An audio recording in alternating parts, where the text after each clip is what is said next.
Hello పిల్లలు, welcome to our world కుట్టి Telugu stories. ఈరోజు నేను మరో మంచి కథతో మీ ముందుకు వచ్చేసాను. ఇక కథలోకి వెళ్తే, వెలుగురాని ఒక చిన్న ఇంట్లో జీవిస్తున్న రాజీవ్ అనిత దంపతులు. రాజీవ్ చిన్న ఉద్యోగం చేస్తున్నాడు. అనిత ఇంట్లోనే ఉండేది. అనిత వంటలు బాగా చేసేది, ముఖ్యంగా పచ్చళ్ళు, స్వీట్స్.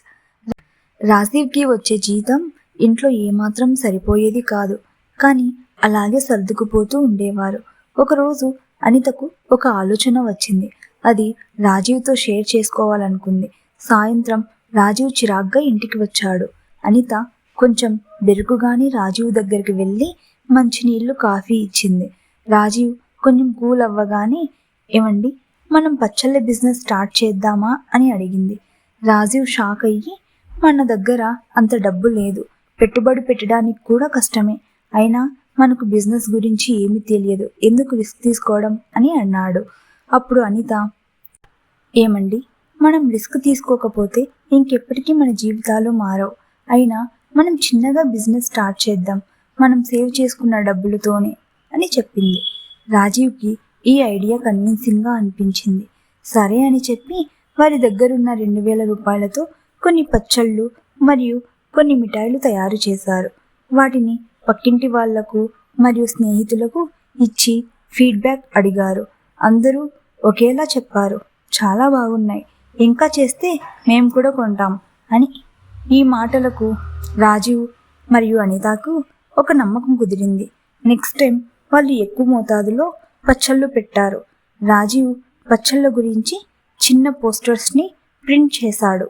అనిత వాట్సాప్లో ఫొటోస్ అప్లోడ్ చేసింది. వాటిని చూసిన వారు కొంతమంది ఆర్డర్ చేశారు. అనిత ఆనందంతో కళ్ళలో నీరు పెట్టుకుంది. రాజీవ్ గర్వంగా ఫీల్ అయ్యాడు. ఇది మన మొదటి విజయం అని అన్నాడు. వచ్చిన ఆర్డర్స్లో వెంటనే ప్యాక్ చేసి డెలివరీ బాయ్తో పంపించారు. ఫీడ్బ్యాక్ కోసం ఎదురు చూస్తున్న అనిత, రాజీవ్లకు డెలివరీ బాయ్ నుంచి ఒక కాల్ వచ్చింది. సార్, వర్షం వల్ల నాకు యాక్సిడెంట్ జరిగింది, ఆర్డర్స్ అన్నీ కింద పడిపోయాయి, ఇప్పుడు నేను హాస్పిటల్కి వెళ్తున్నా అని కాల్ కట్ చేశాడు. అది విన్న రాజీవ్కి గుండె ఆగినంత పనైంది.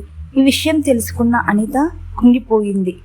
ఇంకా ఏమి చేయలేమా, ఇంతేనా మన జీవితం అని చాలా ఏడ్చింది. రాజీవ్ అనితను ఓదార్చాడు. మరేం పర్లేదు, ఇంకా ఏమీ అయిపోలేదు, ఇప్పుడే మనం మొదలు పెట్టాం, ఇప్పుడే ఇలా కుంగిపోతే ఎలా, మనం చాలా కష్టపడాలి, ఇంకా నేను నీకు సపోర్ట్గా ఉంటాను, మనం కొత్తగా మొదలు పెడదాం అని చెప్పి ఓదార్చాడు. తర్వాతి రోజు అనిత మళ్ళీ పచ్చళ్ళు పెట్టడం మొదలుపెట్టింది. తను పచ్చళ్ళు పెడుతున్న విధానాన్ని రాజీవ్ మొబైల్లో వీడియో తీసి ఇన్స్టాగ్రామ్లో పోస్ట్ చేశాడు. మొదట్లో అంత మంచి రెస్పాన్స్ రాలేదు. కాసేపటికి చాలామంది ఆ వీడియోని లైక్ చేయడం మొదలుపెట్టారు. రాజీవ్ మరియు అనితకు రెస్పాన్స్ని చూసి చాలా సంతోషించారు. అలా నెక్స్ట్ డేనే వాళ్ళకి 140 ఆర్డర్స్ వచ్చాయి. రాజీవ్ మరియు అనితకు ఆశ్చర్యం మరియు సంతోషంతో కూడిన కన్నీళ్లు వచ్చాయి. వెంటనే ఆ ఆర్డర్స్ని రెడీ చేసి ప్యాక్ చేసి పంపుతున్నారు.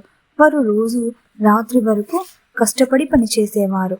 వారికి ఒక ఆలోచన వచ్చింది. ఒక మంచి ఏరియాలో ఒక షాప్ ఓపెన్ చేయాలని. అందుకోసం కావాల్సిన సామాగ్రిని కొనడానికి సంతకు వెళ్ళారు. అలాగే మంచి ప్లేస్ చూడటానికి వెళ్ళారు. అక్కడ అనితకు ఒక ప్లేస్ బాగా నచ్చింది.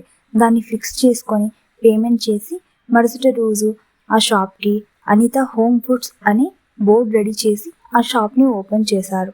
తర్వాత వారు పచ్చళ్ళను, జార్లను మరియు మిఠాయిల బాక్స్లను సెల్ఫ్లో అమర్చారు.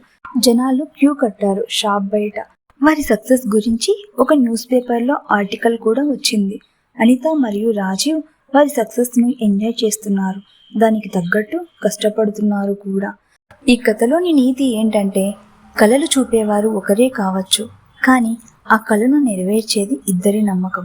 నమ్మి ఒక అడుగు ముందుకు వేస్తేనే మనం ఎంతవరకు కష్టపడగలమనేది తెలుస్తుంది.